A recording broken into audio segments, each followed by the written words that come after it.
Justin Eartham. And I'm Taylor Patton, and welcome to the Kitchen Table Podcast. We're here to motivate, educate, and relate to you guys, sharing our stories, helping you to get 1% better in all areas of your life.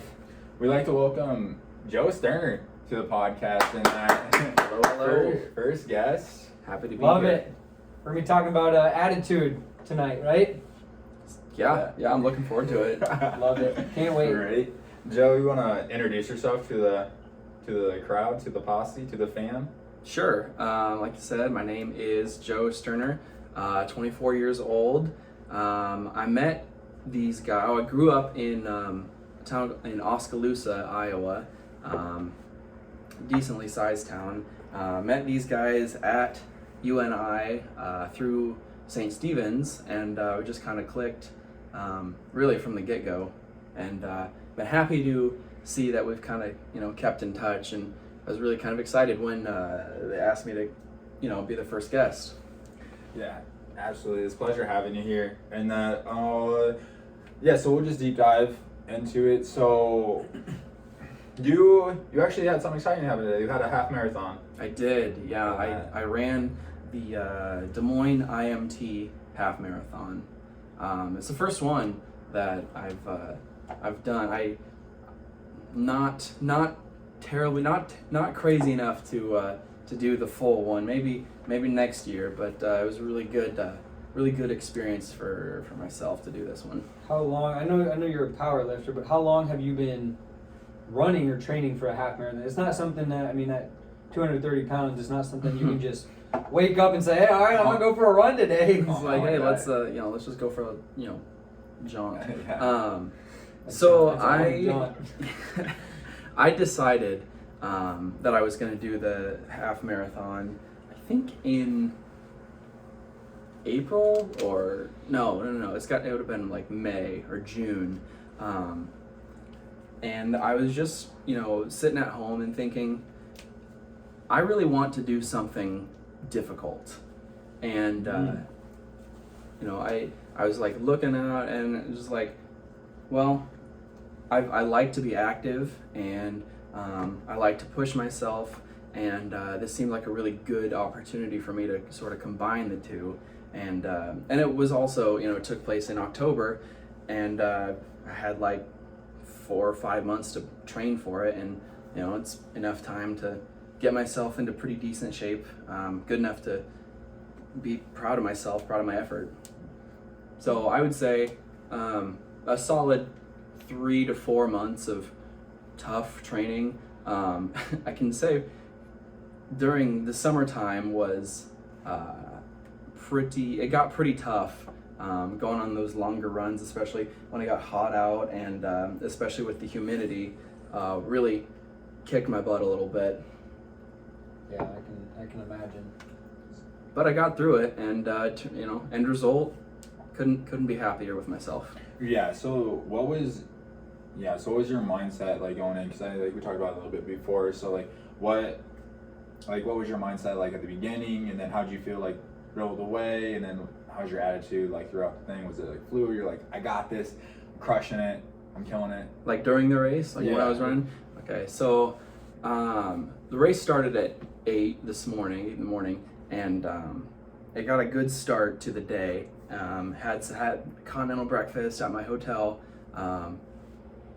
Didn't gorge myself, so that's key to set myself up in the best way that I can there.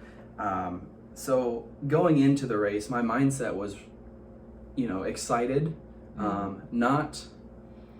was not intimidated by it at all, because I knew that I would be able to do it.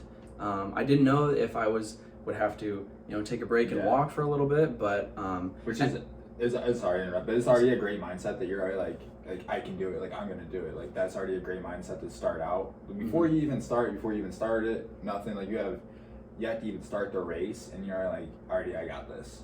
Yeah. Like that's just gonna set you up for like success right there. Yeah, and I truly believe that's that mindset, that initial mindset, was a product of the work that I had already put in within the last 3 or 4 months of tough training.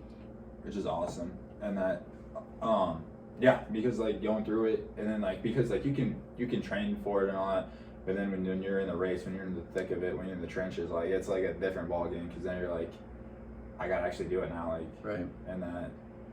Yeah. I actually gotta like put my. Did you ever hit that point? So you said the whole point of you doing this was to challenge yourself, Right. Which Yeah. is an awesome thing. I 100% support that. I wish everybody would do that type of thing, just to say, hey, like, I don't know if I can do this. Like, I'm gonna prove to myself that I can. Was there ever a point in the race where that came full circle? Like, okay, this is the challenge that I was meeting, and I'm struggling right now. And then how did you overcome that if it did happen? So during the race, there were like low levels of it, but I would say the biggest sort of example or the biggest time of what you're describing actually hit me like probably a month ago. So in training? Yeah, in training. I was just like, man, my feet, like they got blisters on them, like. I'm just like, you know, the anticipation of it was really kind of getting to me more than I would have liked to have. But during the race, Felt good. it felt pretty good. It felt really smooth. For the most part, I would say 95% of the time felt really smooth. There was one sort of stretch between like miles, like 8 to 9.5, where I was just like, I just really am not enjoying myself right now. But So how did you overcome that? yeah, I just like it's one step in front of the other. Like one step leads to another, and then to another and to another, and before long, I got to like the 10-mile mark. Which is awesome because like we talked about before, it just comes that like tunnel vision where it's like one step after another after another. Like you just gotta focus on that one step at a time, and then next thing you're looking up and you're at the finish line. Yeah. And so just having that like mindset of like you're just not gonna stop. Like it's just that next foot. Yeah. You guys know how what the best way to eat an elephant is? Eat an elephant? Yeah. One bite at a time. One bite at a time. One bite at a time. Nice, Taylor's got it. Yeah. 1 for 1. Yeah, but like it's just, you know, you look at the whole picture and it's like a huge endeavor, a big undertaking. But look at the next light pole. You know, yeah, It's easy. the next light pole, or even like the next station that they're handing out water. Yeah. You know, that's what I told myself a few times. It's just like, all right, just get to this next water. I'll be fine. You know. Then you create a new goal and a new goal. Yep. One thing, you know, even if it's the same goal of just repeating it, then, I mean, it gets you to the next place. So do you think that you challenge yourself, and what's next? Or is that just, hey, I challenged myself, moving on to the next one? Yeah, I mean, I do think that I challenge myself very much so. And the thing about races like this is that, especially if it's your first one doing it, you're really not racing against anyone but yourself. And so now I have a marker, you know, for a potential second half marathon, to be like, okay, now I want to finish under 2 hours. My time today was pretty much 2 hours on the dot. My goal going into this was like 2:10 to 2:20 range. So I'm very proud of myself for really knocking that one out of the park. But to go back to your question, what was your question? I'm sorry. If you're gonna have, do you think you met your challenge? Did you challenge yourself, and are you gonna have something to challenge yourself further in this category, or is it just you did it, hey, good for me, move on type deal? I think that I think that the point of doing hard things is to do the next hard thing after that. Love it, love that. And so yeah, I would very much like to, you know, continue to challenge myself in sort of similar ways, whether that is another half marathon or if it's some sort of other challenge. You know, it doesn't even have to be like physical too. Yeah, that was my other question. Is it going to be some sort of running or lifting, or is it going to be something completely different in your life? Yeah, I mean, it could be, I don't know, could be like read A book a month or something. Yeah, read a book a month, you know, or be able to, I don't know, recite, you know, scene, like Act 2, Scene 3 of Romeo and Juliet from Shakespeare, or anything. You know, it doesn't have to be one specific area. Right. And so, with that, like, so I'm going to segue a little bit here in that, so, like, you're a manager at Hy-Vee, and that, how does, like, that attitude and that, like, kind of like running that marathon transition into, like, your everyday, like, work life and work balance, and how does that segue? So if there's one thing that I can take away from my job right now is that a lot is thrown at me, and sometimes it feels like, you know, whatever's thrown at me is just like, okay, let's see what sticks, you know. For sure. And to go into sort of like how that can influence like attitude is just like, okay, you learned how to prioritize, you know, like what's the most important thing to you, or it's, you know, how best can I use, you know, the assets that I have, the tools that I have, not only in terms of like myself, but how can I, you know, teach, you know, the next wave of people. Right, because you have a lot of young kids work with you. I do, yeah. And that, so what are some like things that like you try and like lay that foundation out for them, like Portray. Yeah.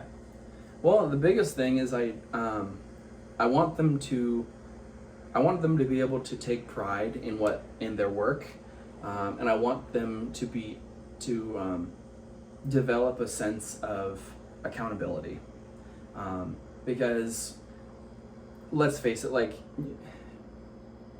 not too many people make careers out of, you know, working for a grocery retailer. And that's totally fine. I'm not so sure that I'm going to do the same either.